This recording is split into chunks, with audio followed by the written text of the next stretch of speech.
Thank you and welcome to the show this morning. The topic this morning is a profile on Reverend JThomas, the pastor of the Jefferson Street Baptist Church in Nashville, Tennessee. And of course, Reverend Thomas, let me welcome you to the show this morning. Oh, thank you. And to tell you how delighted we are to have you. I think some of our audience might remember Reverend Thomas, I guess back in 1985, 86. We had an opportunity to talk to you on one of these shows, and you gave us a lot of information. And that's what we want to do today. We call this a profile because we think that you've been here, you've served some 39 years.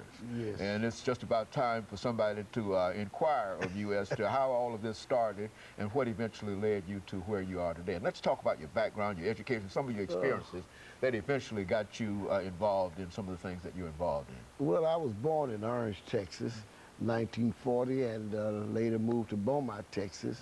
And I graduated from high school in Texas.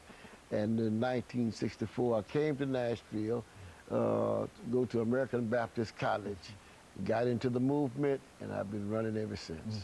Yes.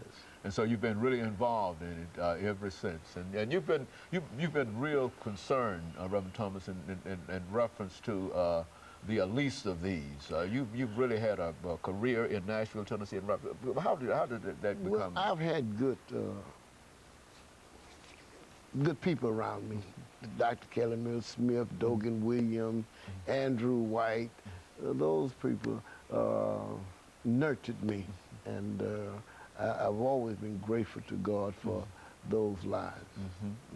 And so what made you decide to, when you established Jefferson Street Baptist Church, how did that happen? I was called to Jefferson Street. Not established, I mean, yeah, when you became involved in Jefferson Street. I was called to Jefferson Street in 1971. Okay.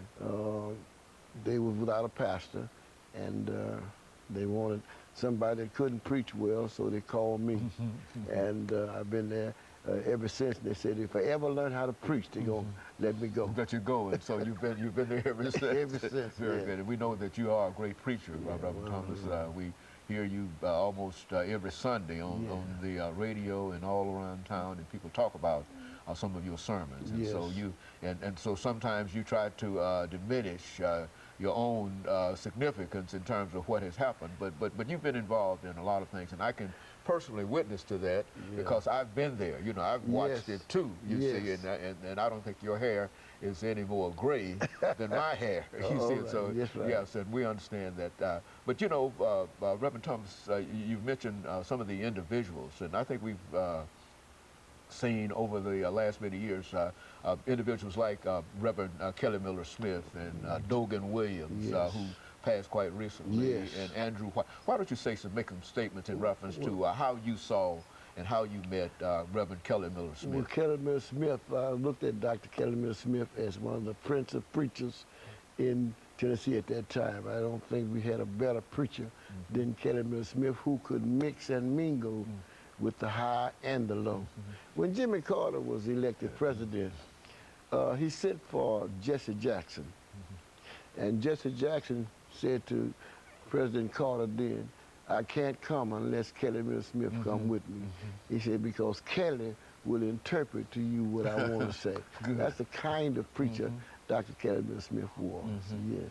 And he was part of the movement here. Oh, yes. He was the movement. In fact, at that time, when we wanted some light, we had to look to First Baptist Capitol Hill. That's where everything took place, First Baptist Capitol Hill, and we waited for Dr. Smith's directions. Now, when we were marching in the 60s, we had T.C. Vivian, James Bevel, all of those fellows, but Kelly was the key man. And so everybody, now, what was the relationship with Reverend Smith and Martin Luther King? I understand that Dr. King came to Nashville on a number of occasions. Oh, yeah, but Kelly was the key man that could bring Dr. King in. I remember Dr. King coming over to Tennessee State. And during that time, we would go to beer giants, we'd go to grocery stores, cafes, and raise money. And put that money in a bottle, and then when Dr. King got here, we brought all that money to Dr. King, to the school, to the SU. And I was a cocky freshman then. and Dr. King was standing up there. I just walked up there and grabbed his hand, started shaking his hand.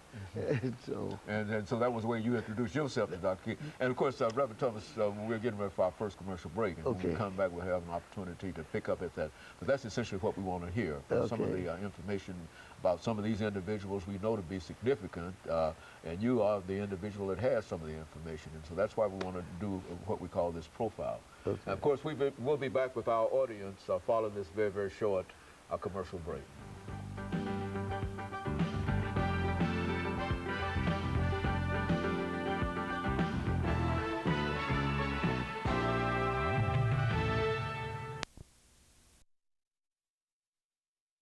The guest is